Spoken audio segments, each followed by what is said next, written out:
ओम पवित्र अखंड संहिता बा अखंड मंडलेश्वर श्री श्रीमद स्वामी स्वरूपानंद परमहंस देवेर उपदेश बाणी एकादश खंड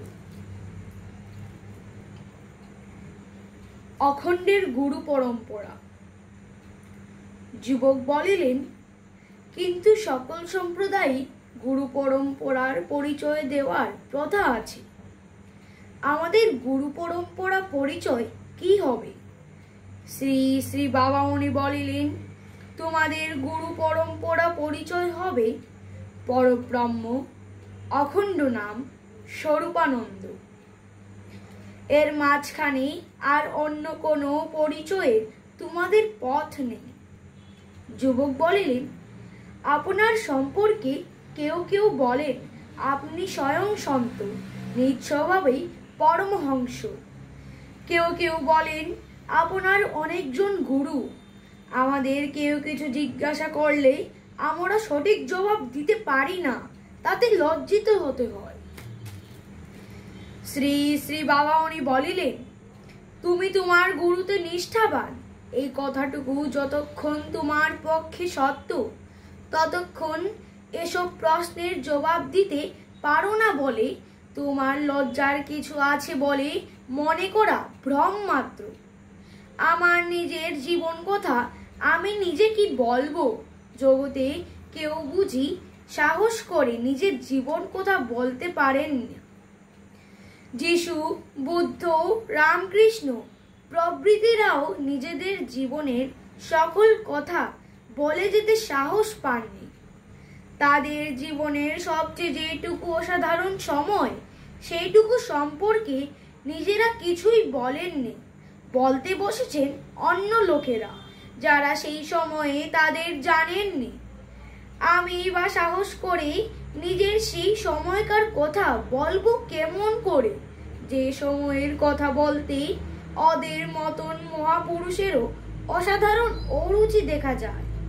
সেই সময়কার কাহিনী সব বলে আমি তোমাদের উপরে উৎপাত করব না। তবে হ্যাঁ, আমার অনেক গুরুর কথা বলেছ তো, সে কথাও সত্য। আমার অনেক গুরু বলেই তোমাদের গুরু পরম্পরা পরিচয়ের মাঝখানে এরা কেউ আসবেন না।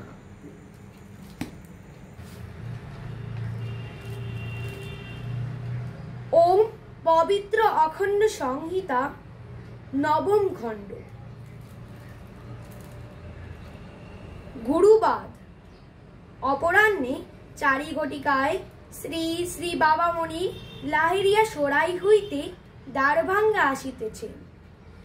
সঙ্গীতদ্বয়কে সম্বোধন করিয়া শ্রী শ্রী বাবামণি বলিতে লাগিলেন, দেখ, সাকারবাদ আর নিরাকারবাদ নিয়ে যেমন ভারতের সকল ধর্ম আলোচনাকারীদের এক বিষম সংশয়, গুরুবাদ নিয়েও ঠিক তাই। গুরু প্রয়োজন কি নিষ্প্রয়োজন, গুরু আর পরমেশ্বর এক কিনা, গুরু আর গুরুদত্ত মন্ত্র এক কিনা, গুরু সেবা করলেই সাধন ভজনের চূড়ান্ত হয়ে গেল কিনা ইত্যাদি প্রশ্নে প্রত্যেকের মন সমাকুল। এ বিষয়ে অতীতকালের পূজ্যপাদ আচার্যেরা এক একজন এক এক রকম উপদেশ দিয়ে গেছে। সেই সব যুগের প্রাচীন উপদেশ বর্তমান যুগেও প্রযোজ্য কিনা এসব সংশয় লোকের বড় বিষম সংশয়। অখণ্ড গুরুবাদ। শ্রী শ্রী বাবামণি বলিলেন, এসব বিষয় নিয়ে সাধকদের যে সম্প্রদায়ের সিদ্ধান্ত যেরূপ হয়ে থাকুক না কেন, তোমাদের গ্রহণীয় সিদ্ধান্ত আমি তোমাদের স্পষ্ট করে শুনিয়ে রাখছি। সাধন দিয়ে যদি তোমরা জীবের উপকার করতে চাও, নিজের ভিতরে সাধন বল উপলব্ধি করলে এবং নামের চরণে তোমাদের পূর্ণ আনুগত্য এলে অনায়াসে তা করো। কিন্তু নিজেদের ভিতরে গুরু অভিমান পোষণ করতে পারবে না। তোমরাও যিনি গুরু, দীক্ষা প্রাপ্তেরও তিনি গুরু হবে, অর্থাৎ পরম মঙ্গল নিলয় শ্রী ভগবানকেই গুরু বলে জানতে হবে এবং জানাতে হবে। মানতে হবে এবং মানাতে হবে, বুঝতে হবে এবং বুঝাতে হবে, বলতে হবে এবং বলাতে হবে, ভাবতে হবে এবং ভাবাতে হবে, প্রচার করতে হবে এবং প্রচার করাতে হবে। জগতে আর কেউ গুরু নন। নরপ্যধারী, জীবন কল্যাণকারী মহতেরও কেউ পুরুষ দেহে, কেউ বা নারী দেহে অখণ্ডকে তার সাধন পথের পথে অল্প কিংবা অধিক দিতে পারেন। কারো কারো বা অত্যাধিক ঋণ হয়তো হবে আবক্ষ, আকণ্ঠ, আমস্ত, কিন্তু অখণ্ডের গুরুনিষ্ঠা তাদের কারো উপরে হবে না। তার সমগ্র প্রাণের সকল নিষ্ঠা একমাত্র শ্রী ভগবানেরই চরণে। তোমরা নিজেদিগকে একমাত্র তারই শিষ্য বলে মনে করো।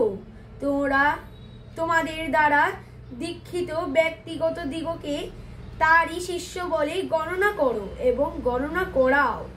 ভগবানকে সম্যক বোধ আনতে যখন না পারো, তখন তার সাক্ষাৎ নাদাত্মক বিগ্রহ অখণ্ড নামকেই গুরু বলে জানবে, এবং যখন তাতেও একান্ত অক্ষম হবে, তখন তোমাদের আদি গুরুকেই সকলের গুরু বলে জ্ঞান করবে।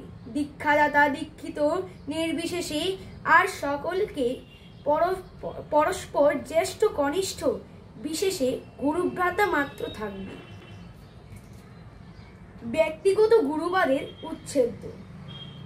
একটি প্রশ্নের উত্তরে শ্রী শ্রী বাবামণি বলিলেন, এ সিদ্ধান্ত দেশ প্রচলিত বর্তমান বহু মহামতের সঙ্গেই এক নয়।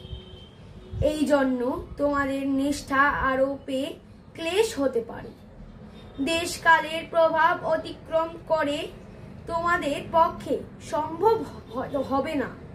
তারই জন্য আমি নিজেকে গুরু নই জেনেও তোমাদের গুরু বলে অঙ্গীকার করে নিচ্ছি। এই অঙ্গীকার করার মানে এই যে আমি গুরু হলে তোমাদের পক্ষে আমার আদেশ অলঙ্ঘনীয় হবে। তোমরা আমার